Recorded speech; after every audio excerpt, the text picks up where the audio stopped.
Okay, so I want to continue reading this text with you and see what we find right after this section, which is where we've gotten up to, Pru urvui muluat aretz, when God tells mankind to be fruitful and multiply and replenish the earth.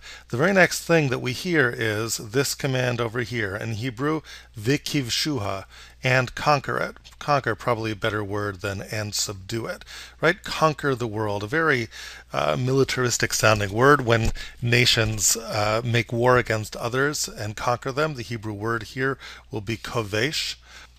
And then by way of explanation, urudu bidgatayam uba'ofa shamayim ubechol chaya harameset al aretz, and that you will have dominion over the fish and over the fowl and over all animals that creep upon the ground. And the idea is that whether you're talking about land, sea, or air, mankind will have dominion over all of those. Okay, so the question is, how does that fit, this idea of conquering? How does that fit with this theme, or how does it connect? Does it connect in any way with being fruitful and multiply? How do we understand that? So I think it connects actually in a very, very fascinating way. Let's pay some attention to this word vikivshua, and subdue or conquer the earth. And let's get very practical for a moment. So you're a person, right? How is it that you're going to conquer the world in the sense of having dominion over animals? Having dominion against a bear. Exactly how is that going to work, that you're going to have dominion against a bear, right? Let's just imagine a kind of encounter between human and bear. It might go something like this.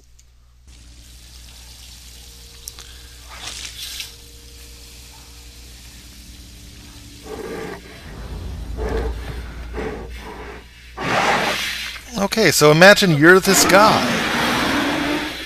What do you do now? Too far to jump. Now imagine we could just stop the tape and offer this guy some advice. What would you tell him to do? Just kind of take out your Bible and just talk to the bear and say, look, it says right over here in Genesis chapter 2 that I am in charge of you, that I have dominion over all the beasts of the field, and last I checked, you, dear bear, were one of these beasts of the field, so I am in charge, so please leave me alone. I don't think that would go very well. As a matter of fact, I think the rest of the encounter might go something like this.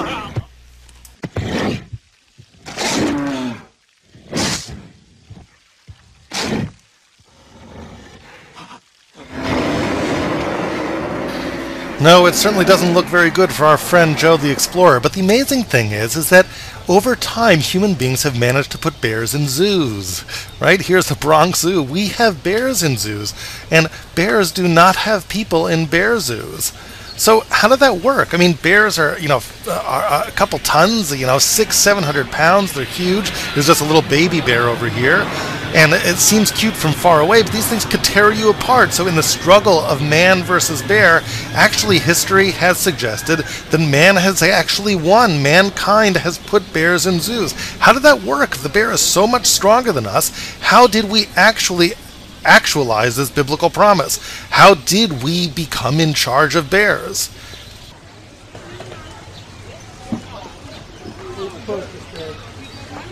And the answer is that no one human being did do it, but human civilization over time did it, and the way they did it was through this, through the creation of tools, or, to use a fancier word, through the harnessing of technology.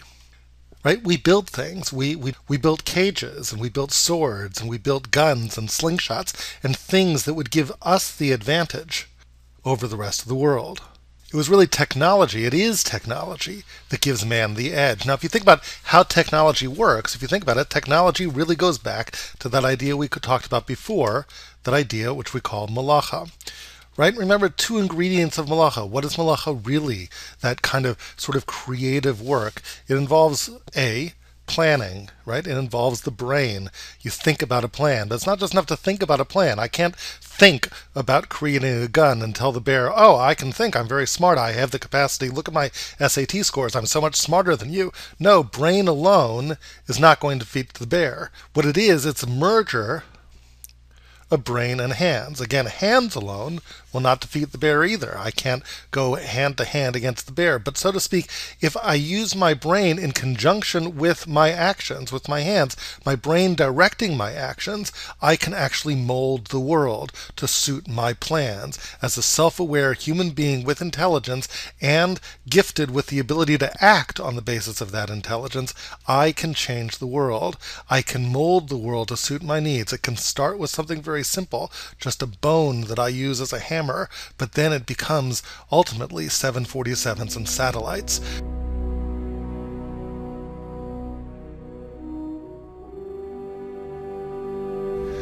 This remarkable book by Arthur C. Clarke, later made into a film by Stanley Kubrick, 2001: A Space Odyssey. And in an early scene in this film, it portrays kind of what it sees as the dawn of mankind. There's this early human that is playing around with his animal skeleton, and it discovers this bone and realizes you can use this one bone in the skeleton to smash all the other bones. Comes back and uses this bone to defend his tribe from others, and then in exultation takes the bone and throws it into the sky. And what happens is that the bone is twirling up in the air, and then watch what happens next. The bone just turns into a satellite, and all of a sudden the movie fast forwards thousands of years into the future. The tools look a lot different now than they did back then. Now they have thousands of pounds of thrust lifting us into lower Earth orbit, but they're still the same thing. They're the products of mind coupled with hands, working together over eons with a civilization to be able to change the world, to dominate the world, to conquer the world.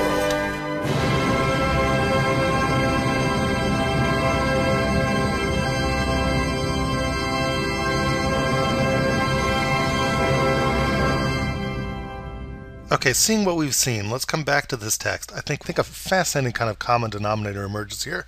So basically, as we were talking about, what this is about is what does it mean for God to have created man in his image? Vayivra Elokim et Adam b'tzalmo, b'tzelem Elokim bara oto.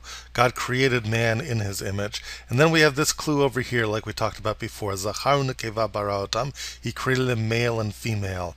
And as we mentioned before, that seems to suggest that one aspect of what it means to be created in the image of God has to do with what males and females can do, which is they can create themselves, they can recreate themselves.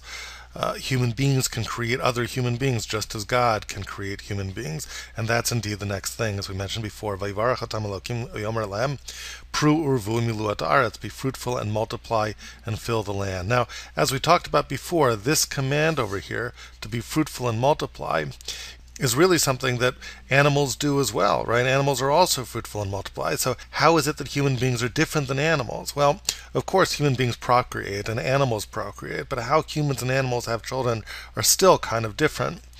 Animals procreate completely by instinct, that's it. An animal is pushed by drives to procreate. A human being also has instincts to procreate, but they also have mind. They can use mind, right? Human beings get married. That's not an instinctual thing. It's something we choose to do when we plan about how it is that we have children. We guide the process by which we have children. To sort of summarize that, we might say that animals procreate by instinct alone. Yes, humans are propelled by the instinct to procreate, but they can also plan. They can guide this process through mind. Now, if we come back to this text, we therefore see this really interesting kind of common denominator between pru urvu, be fruitful and multiply, and the next thing that God says over here, which is v'kivshua, and conquer the world. How is it that mankind conquers the world? Well, we talked about that is through tools. It's really that there are two kinds of creativity over here. There is what we might call biological creativity, expressing itself in be fruitful and multiply, and there's also what we might call technological creativity, which is expressing itself in the creation of tools. Over here, v'kivshuha, and conquer the world. Here too, yes, animals build, but humans and animals build differently. Again, animals build through instinct. They're propelled by instinct to build. Human beings, right, we might have some instinctual drives to build, but essentially these actions are guided by our mind. Human civilization, we figure out what we want to do, then we go out and build it. John F. Kennedy in his famous speech, Why We Go to the Moon. We choose to go to the moon. We choose to go to the moon. We choose to go to the moon in this decade and do the other things not because they are easy, but because they are hard. We choose to go to the moon, he said, not because it is easy, but because it is hard. It is a choice, a cognitive choice that we make, and over time we use our mind to plan and to guide our hands and to build ever more sophisticated tools. Animals are pushed by instinct to build, or they're not really pulled by the imagination of a long-term goal. An animal doesn't plan cognitively. It builds a web because that's what it does. It does webs, it does webs, it does webs. So what emerges here is that what it means to be created in the image of God really is to be a creator, little creator, just like big creator. But there's two kinds of creating. There's creating in the biological realm. There's creating in the technological realm. In the biological realm, that means that we build through mind-directed action, right? We have children through mind-directed action. In the technological realm, it also means we build through mind-directed action. It's just two different realms. And I'm using the word build actually purposely over here, the same word. But it's fascinating. You know what the Hebrew word for child is? Hebrew word for child is ben. You know what the Hebrew word for build is? Hebrew word for build? Boneh. Right? It's actually a verb form of this noun. Just add the hey to get the three-letter verb, but it's the same beit nun. It's the same letters.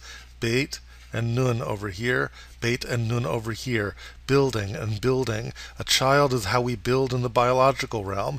Tools are how we build in the technological realm.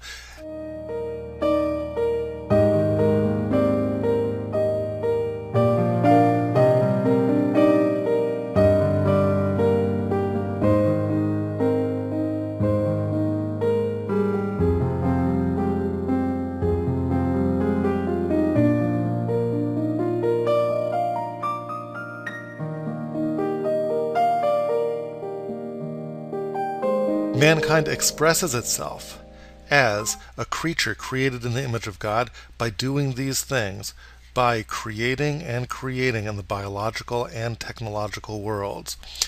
The next question is, what does this have to do with anything? The next parts of the speech, verses 29 and 30. Interestingly, over here we're talking about mankind procreating, creating other humans. Over here we're talking about how mankind relates to the animal world. He subdues it through tools. And over here we talk about how mankind relates to the plant world. When we come back next video, I want to look at this further. These two verses over here. How is it that we relate to the plant world? Is there any special notion of, in particularly, how we relate to plants that has to do with our being created in the image of God? When we come back next video, let's explore that.